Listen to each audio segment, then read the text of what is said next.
habari.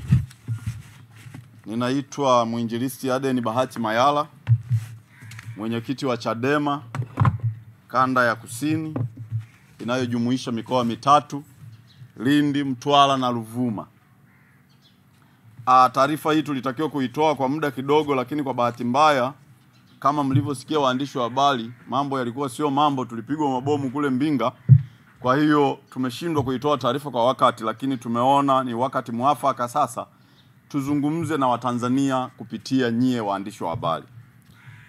Taarifa kwa vyombo vya habari. Ndugu wanahabari, ninawashukuru sana kwa kuitikia wito wetu.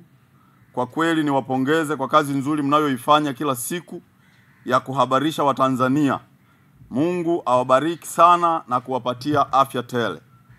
Leo tarehe 18 Aprili tumewaita hapa tukiwa na dhamira ya kuzungumza na Watanzania ili kupitia ninyi wanahabari mambo mbalimbali yanayoendelea katika kanda yetu ya Kusini na Tanzania kwa ujumla wake. Tunataraji mambo haya mtayafikisha kwa Watanzania na duniani kwa ujumla. Kwanza kabisa ni washukuru sana viongozi wa chama taifa, wajumbe wa kamati kuu wote kwa ujumla wao, pamoja na viongozi wengine tulioambatana nao katika kanda yangu ya Kusini kwa ajili ya ziara ile iliyofanyika kuanzia tarehe 4 Aprili ambayo tulitakiwa tuihitimishe tarehe 10 mpaka tarehe 11 pale Madaba. Na ndugu wanahabari, pia ni washukuru kwa sababu nyie kwa mara ya kwanza nilipotoa taarifa kuhusu ziara ile mliungana nami na mkanisikiliza na mkatoa taarifa kwa wananchi, na tulipata wananchi wa kutosha sana. Hilo tunashukuru sana. Ndugu wanahabari, baada ya kuwashukuru wanakusini, naomba sasa mnisikilize ninayotaka kuyasema. Jambo la kwanza, tunalaani kitendo cha jeshi la polisi mkoa wa Ruvuma kumkamata Mheshimiwa Tundu Antipas Lissu wa Chama cha Demokrasia na Maendeleo Chadema Taifa, na ukamataji huo ulifanyika Jumatano tarehe 9 Aprili 2025 kule Mbinga mkoani Ruvuma. Haikuwa sawa kumkamata vile kama jambazi, haikuwa sawa kumburuta vile kama kibaka. Hivi jeshi la polisi walishindwa nini kumuita kistaarabu na kumfuata pale hotelini alipofikia ambapo angelala? Hivi ingekuwa kiongozi wa Chama cha Mapinduzi wa kitaifa, Makala au Nchimbi au rais wa Jamhuri ya Muungano ambaye ni mwenyekiti wa Chama cha Mapinduzi, je, polisi wangeweza kumkamata vile na kumharasi kama walivyomfanyia Tundu Lissu? Hii tunaipinga na tunasema sio sawa, hamjatutendea haki hata kidogo. Tunataka haki ipatikane kwa viongozi wote na sio viongozi wa CCM peke yake. Ndugu wanahabari, ifahamike kwamba Tundu Lissu sio muhaini kama ambavyo imefunguliwa kesi na kusema Tundu Lissu ni muhaini, na tunalaani na tunasema Tundu Lissu aachiwe mara moja bila masharti yoyote. Narudia, Tundu Lissu sio muhaini na Tundu Lissu aachiwe mara moja bila masharti yoyote, kwa sababu Tundu Lissu sio muhaini. Na tunarudia tena, amani ya nchi hii wanaotaka kuiharibu ni Chama cha Mapinduzi, CCM na viongozi wao na jeshi la polisi. Kwa sababu ingekuwaje pale Tundu Lissu alipokamatwa mbele ya wananchi maelfu, kama Tundu Lissu angetoa amri kwa Watanzania tuanze kuwashughulikia wale mapolisi, hali ya hewa ingekuwaje na mambo ya usalama yangekuwaje? Tunalaani na kupinga hili tukio na tumechukizwa na hili na sio kitu kizuri. Lakini tunasikitishwa na mambo ambayo yalitokea siku hiyo. Aidha, tunamuonya RPC wa mkoa wa Ruvuma kwa kitendo alichofanya cha kuagiza mapolisi kuleta vurugu kwenye mkutano wa kisiasa na kukataza kufanyika kwa mikutano ya hadhara Songea mjini na Madaba, maeneo ambayo mikutano hiyo yote tuliruhusiwa kwa mujibu wa katiba na tulipewa kibali cha kufanya hiyo mikutano. Lakini RPC akasema anasikitishwa na neno tunalolitumia no reform no election. Sana sana kama tunataka kufanya mikutano katika mkoa wa Ruvuma, tufanye mikutano ya kumsifu mama. Sisi tunamwambia RPC hatutafanya hizo ngonjera za kumsifu mama, tutaendelea kusimama na na agenda ya chama ya no reform no election, kwa sababu wananchi wetu wa kanda ya kusini wameelewa na wameunga mkono hoja hii ya no reform no election. Ndugu wanahabari, kuhusu tume huru ya uchaguzi, tunataka tuwaeleze Watanzania waelewe kuhusu uongo na propaganda inayopigwa kuhusu tume huru ya uchaguzi inayoitwa kwenye katiba ya Jamhuri ya Muungano wa Tanzania ya mwaka 1977. Ukisoma muundo na maudhui yake utagundua kwamba hakuna tume huru ya uchaguzi hapa Tanzania zaidi ya kiini macho tu. Na ndiyo maana sasa hivi kwenye uchaguzi sio kwamba CCM wanaiba, bali wanapora, tena kwa kutumia watumishi wa serikali, yani watumishi wa umma, jeshi la polisi, usalama wa taifa.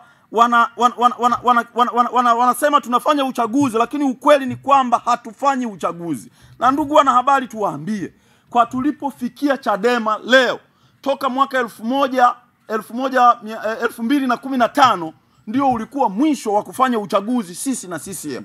Kwa sasa tutangaze wazi kwamba hatufanyi tena uchaguzi na Chama cha Mapinduzi, tunafanya uchaguzi na dola, yani usalama wa taifa, mapolisi pamoja na viongozi wa serikali na chama chao cha Mapinduzi. Kwa hiyo tunalitaka jeshi la polisi na usalama wa taifa kukaa mbali na chaguzi hizi. CCM sisi ni saizi yetu, tunawaweza. Kama tutafanya uchaguzi wa haki, wa huru na Chama cha Mapinduzi, CCM tunawapiga mchana kweupe.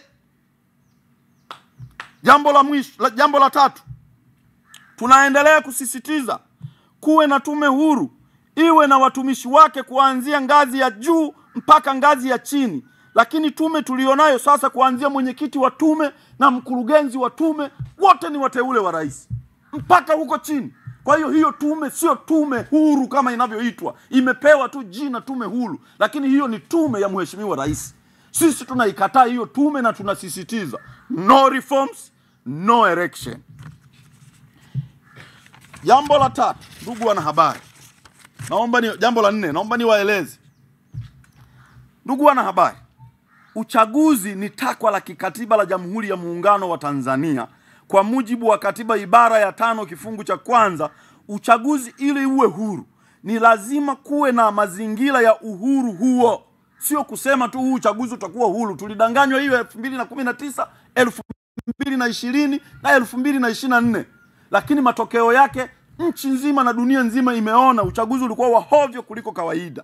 Jamani, hivi kama Chadema iliwahi kufikia kuwa na wabunge 72, madiwani zaidi ya 1000, halmashauri zaidi ya 20, yani nchi nzima hii, lakini eti leo Chadema imebaki kuwa na mbunge mmoja kwa zao la uchaguzi wa 2020 na uchaguzi wa mwaka jana wa serikali za mitaa, ni sawa na kusema tumebaki kuwa na zero, hatuna viongozi kama ilivyotakiwa. Jumla ni kwamba tuseme uchaguzi wenyewe wote wa serikali za mitaa 2024 uliporwa, hapakuwa na uchaguzi. Tunakataa huo uchafu ambao ulifanyika, sisi tunauita uchafuzi. Hakukuwa na uchaguzi, bali kulikuwa na uchafuzi. Sasa kama wanataka tuende kwenye uchaguzi, tutaenda kwenye uchaguzi tukiwa tuna tume huru itakayotenda haki kwa pande zote mbili. Na tunasisitiza no reform no election. Sio kwa bahati mbaya, hatutaingia kwenye uchaguzi na hautafanyika uchaguzi kama hakutapatikana reforms za uchaguzi. Kumekuwa na kelele zikiendelea zinasema kwamba muda wa reform ni mchache. Yani hata CCM wenyewe wanakubali kwamba reforms zinatakiwa, lakini tatizo limekuwa muda. Sikiliza, hakuna sheria ya Waamedi na Waajemi isiyobadilika. Inawezekana kabisa kama wanaona muda hautoshi, muda uongezwe wa kufanya reforms za uchaguzi, tufanye reform ya uchaguzi ili tukaingie kwenye uchaguzi wa huru na wa haki. Ndugu wanahabari, huwezi kuzungumzia amani ya taifa hili kabla hujatenda haki. Tendeni haki kwanza, ndipo tuzungumze kuhusu amani. Amani ni zao linalotokana na haki. Huwezi kuendelea kutudhulumu, kutupiga, kutufunga na kutufanyia kila aina ya dhihaka, kututeka na kuteka watu wetu na kupoteza watu wetu, alafu unatuambia tuende kwenye uchaguzi wa amani. Amani hii iko wapi? Sisi tuna misiba kila kona, tuna wadogo zetu wametekwa, tuna ndugu na jamaa wanalia kila mahali. Leo unatuambia tuingie kwenye uchaguzi utakuwa huru na haki. Uhuru huo uko wapi? Kifupi tuwaambie, jandoni hawaingii mara mbili. Safari hii hatutakubaliana Hatutakubaliana na upuuzi huu unaoendelea. Ndugu wanahabari, tunaendelea kuwakumbusha serikali na vyombo vyake pamoja na CCM kwamba nchi yetu ni nchi ya mfumo wa vyama vingi, na hii ni kwa mujibu wa katiba yetu. Ibara ya 3 kifungu kidogo cha kwanza inasema, naomba kunukuu: Jamhuri ya Muungano wa nchi hii ya kidemokrasia ya kijamaa yenye kufuata mfumo wa vyama vingi vya siasa. Ila kwa sasa wenzetu CCM na usalama wa taifa wanahisi upinzani wa nchi hii ni hisani kutoka kwenye chama chao na serikali yao. Wanajidanganya sana. Tunawaambia CCM, kama hawataki mfumo wa vyama vingi nchi hii, ni vema wapeleke mswada bungeni, kwa sababu wabunge wengi ni wao wa kwao. Wapeleke mswada bungeni, waondoe mfumo wa vyama vingi, tubaki na mfumo wa chama kimoja, kuliko kudanganya tuna vyama vingi, lakini si kweli kwamba vyama vingi vinafanya siasa kama inavyotakiwa. Ndugu wanahabari, sasa niongelee suala la wakulima wa kanda yangu ya kusini. Hii tabia ya serikali ya nchi hii ya CCM kupora na kuzurumu wakulima, hii kitu inaitwa stakabadhi ghalani, mtaacha lini? Wakulima wanalima mbaazi kwa gharama zao, wanalima korosho, wanalima aina nyingi ya mazao ikiwemo kahawa na vitu vingine vingi, lakini mwisho wa siku ukifika wakati wa mazao haya yameiva, sasa tunaenda kuvuna tuanze kuuza, anaamka mdudu anaitwa stakabadhi ghalani. Sisi tunasema stakabadhi ghalani isiwe ni lazima, lakini iwe ni makubaliano kati ya hivyo vyama vya msingi na wananchi wakubali. Lakini pia ikishindikana, tuwe na soko huru, mnunuzi aende na fedha, anunue korosho, anunue mbaazi, anunue maharage, anunue na vitu vingine vyote, na apewe pesa yake hapo hapo, sio kuwekeza madeni. Lakini kuna mdudu yuko pale Songea mjini anaitwa NRFA, National Milling. Wanakopa mahindi ya wakulima, wanayajaza mahindi ya wakulima kwenye magara, na wao wamegeuka kuwa madalali na kuuza mahindi hayo kwa matajiri wakubwa. Mwisho wa siku mkulima anakaa miezi 6 au miezi 8 au mwaka akisubiri pesa yake. Halipwi pesa yake kwa wakati, na pesa hii inachelewa.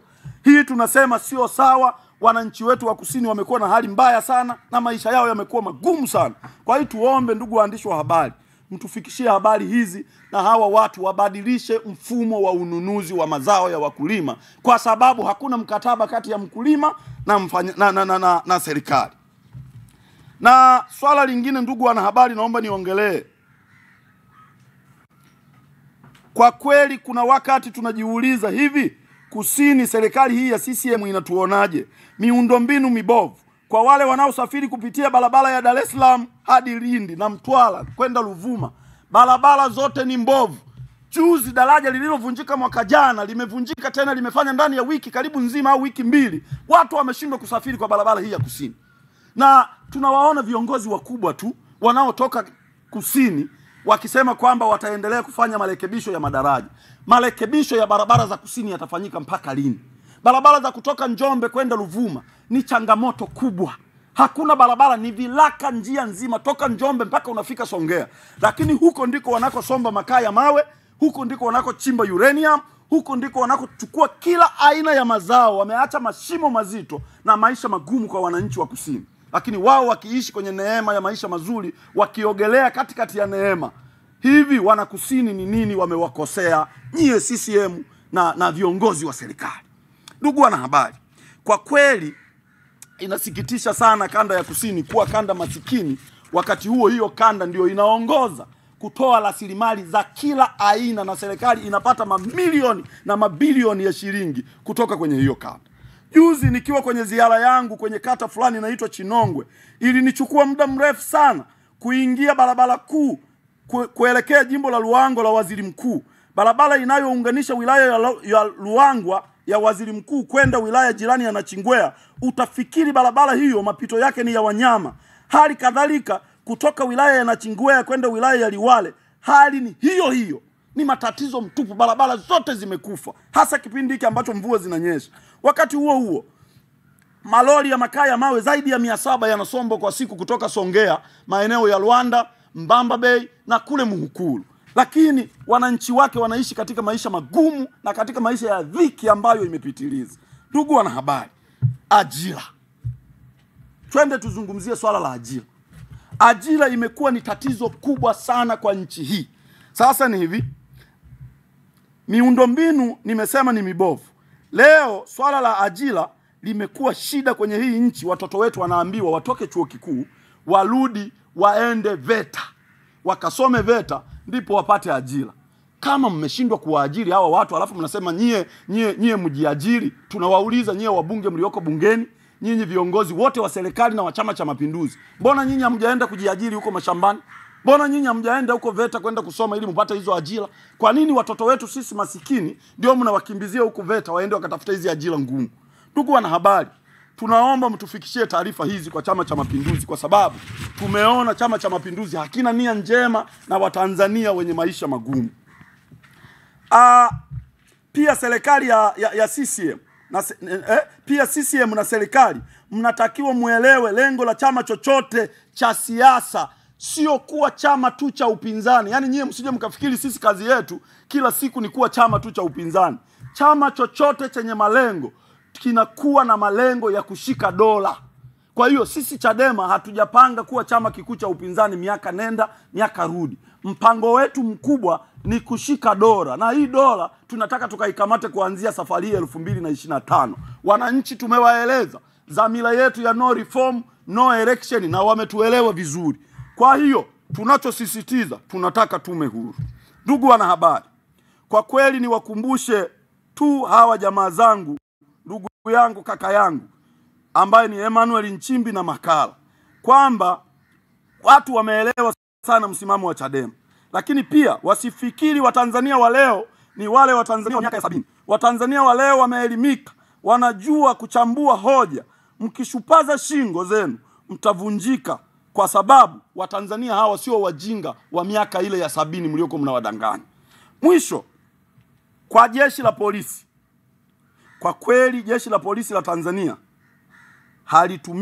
linatumiwa kisiasa, na kama halitumiwi kisiasa, tunataka mara moja lichukue hatua kwa ndugu yetu Amos Makala. Makala ameitangazia dunia kwamba Chadema tunaleta virusi vya Ebola na Mpox. Sasa tunataka Chadema, sisi Chadema msimamo wetu, tunataka Makala aende akatoe maelezo vizuri. Jeshi la polisi na Wizara ya Afya wasinyamaze kana kwamba hawajamsikia Makala alichokisema. Laiti tungesema sisi yale maneno, tungechukuliwa hatua ngumu sana. Niwaombe waandishi wa habari, hili jambo naomba muwafikishie, na tunataka Makala aseme, na kama alisema kwa bahati mbaya, atoke hadharani mbele ya vyombo vya habari akanushe alikosea, lakini kukaa kimya sio uungwana. Nimeelezea habari ya barabara ya Njombe Songea, nimeelezea habari ya barabara ya kusini jinsi ilivyokuwa mbaya, nimeelezea changamoto ya uvuvi wa kusini ulivyokuwa mbaya ambao hatuletei maslahi yoyote, na nimeelezea vitu vingi. Mwisho kabisa niwaombe ndugu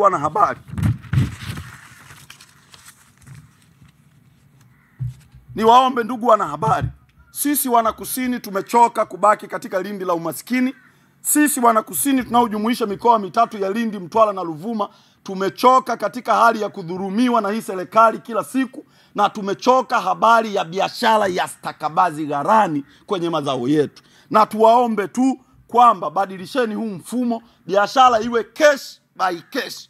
Tukileta biashara yetu kuuza, tupewe pesa yetu, tuondoke, tuishiane. Biashara ya kupeana, mimi nilete mazao wewe unipe makaratasi, hiyo biashara hatuitaki. Ndugu wanahabari, ninawashukuru sana. Asanteni sana kwa kunisikiliza. Mimi ninaitwa mwenyekiti wa kanda ya kusini, ninaitwa Aden Bahati Mayala, muinjilisti. Ninakaribisha maswali kama yapo. Asanteni sana kwa kunisikiliza. Mungu awabariki.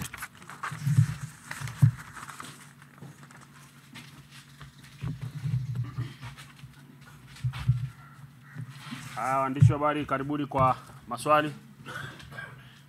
Karibuni kwa maswali kama yapo.